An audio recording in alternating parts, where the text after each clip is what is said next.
am. I'd like to set up an appointment to come see you about assistance. Your name? I'm trying to do it now. This is my first time calling. Oh, okay. What type of assistance were you looking for? What all do you have? Probably all of your services that you offer. Are you denying them? Because everybody else has denied them. Okay, I'd like to make an appointment to come see you. That's what I'm trying to do now. I don't have rights to ask that. I'm so sorry. Our program is only offering emergency shelter. Is that what you're looking for? Oh, so that's the only thing you want to offer women? You don't help them flee, just shelter? We have an emergency shelter. Okay, if that's what you'll offer, okay. I don't have rights. I'm trying to prove it. I'm sorry. Are you in need? Are you in need of emergency shelter? Because those are the services that are currently available. If that's the only thing that you'll offer me, nobody wants me fleeing my abuser. If that's the only thing you'll offer me, that's what I have to take. If I don't have rights. Oh, I'm so sorry you feel that way. You would have to call our hotline.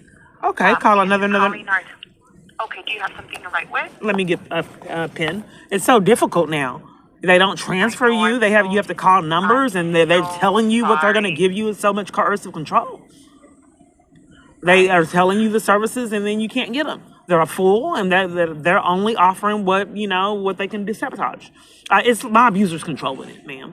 So that's why it's like this. It's abuse. Hold on, let me get a pen. You don't flee abuse if your abuser controls where you're going to flee them. Common sense, right, ma'am? This is a domestic violence organization and you don't know? You have no direction? That's the problem, ma'am. Let me get the pen. Hold on one moment. Everybody's protecting my abuser. Okay, what's the number? Yes, my abuser wants me to come here to flee him. So, Hello? Yes, my abuser wanted me to come here to flee him. Call here. Your abuser wanted you to call here? Yes, to flee him. That's exactly right. Okay, and what kind of services are you looking for? You're looking for shelter? Anything that you're willing to offer me. Like my abuser's running it, so I don't know. I don't flee him because he's controlling my environments to go flee him. It don't happen. Okay, the shelter that we work with doesn't have any availability right now. That's why I'm not able to flee him. But I'd like to come in and discuss. Are you denying me the right to come in? Like I asked if I could come in and talk to someone. I'd like to talk to someone about advocacy and the other services, and people panic. They don't want me fleeing my abuser. That's why I don't want him controlling where I go. Yeah, that's the problem. That's a hotline, and no hotline that I've ever called trying to flee my abuser wants me to flee him.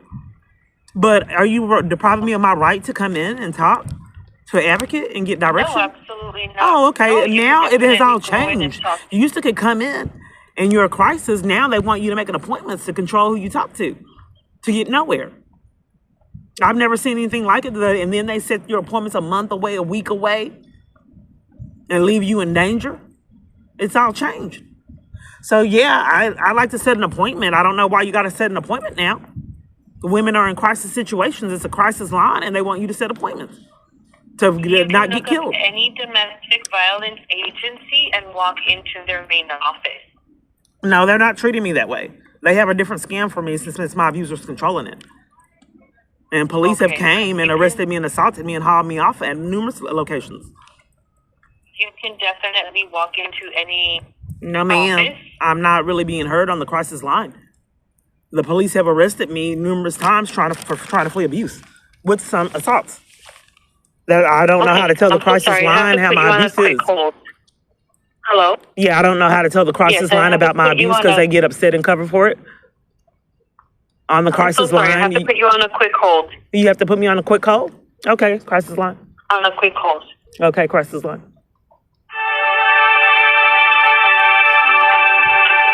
Crisis line's always covering for the police department. And the crimes, aiding and abetting abuse. Yes, you have multiple different addresses I can walk in for your services. For our services in particular, you could walk into our main office. Okay, and talk to them. And you have multiple different addresses I can walk in for your services? No, we only have one location, and that's in the city of Long Beach. So how Thank do I you. make the appointment? Do I just go in? They're You not would- demanding appointments now like they used to? Because I go in and then they deny me assistance and say you have to have an appointment, and then the police come and give me a criminal trespass You or would arrest me. let me give you This is the a crisis direct line. line there. I don't understand why the crisis line keeps treating me like this and won't give me feedback in my rights and try to let me set boundaries on how not to get violated on the crisis line. Obviously, if the police department is coming to remove me from fleeing abuse that they're enlisted in, that's pretty serious, and I can't tell the crisis line this.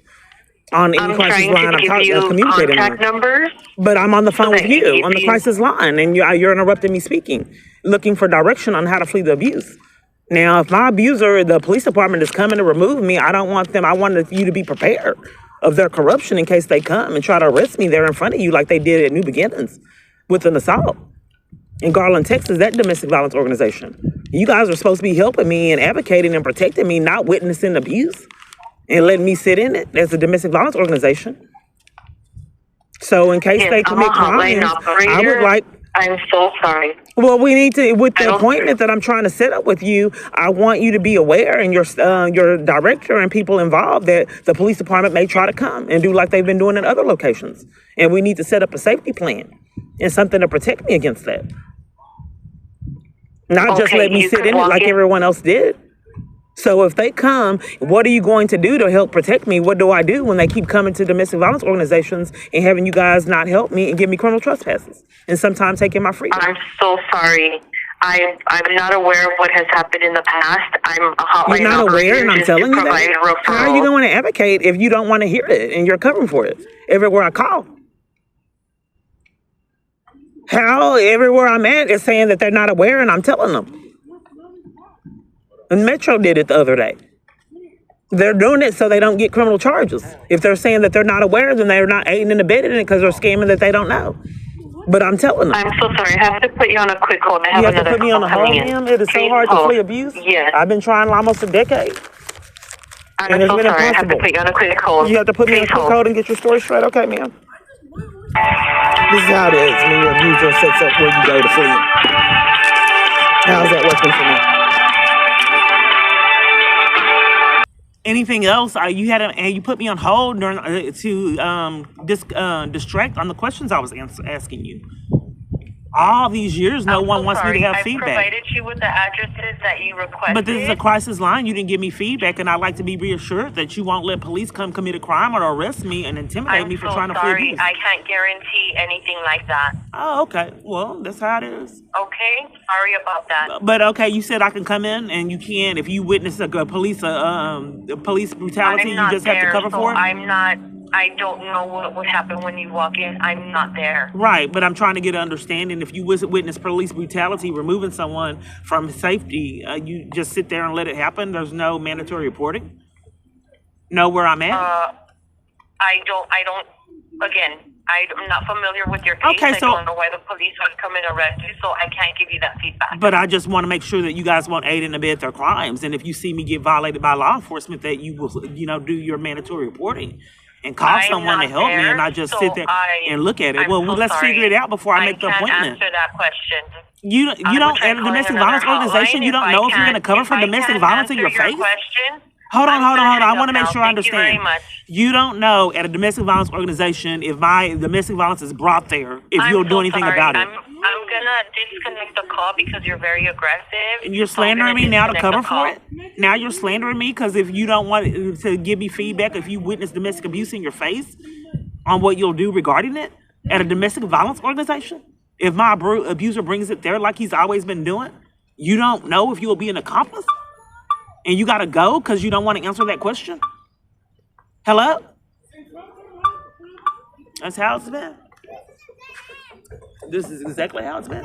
With arrests, assaults, and violations. And pathological lies to leave me in it.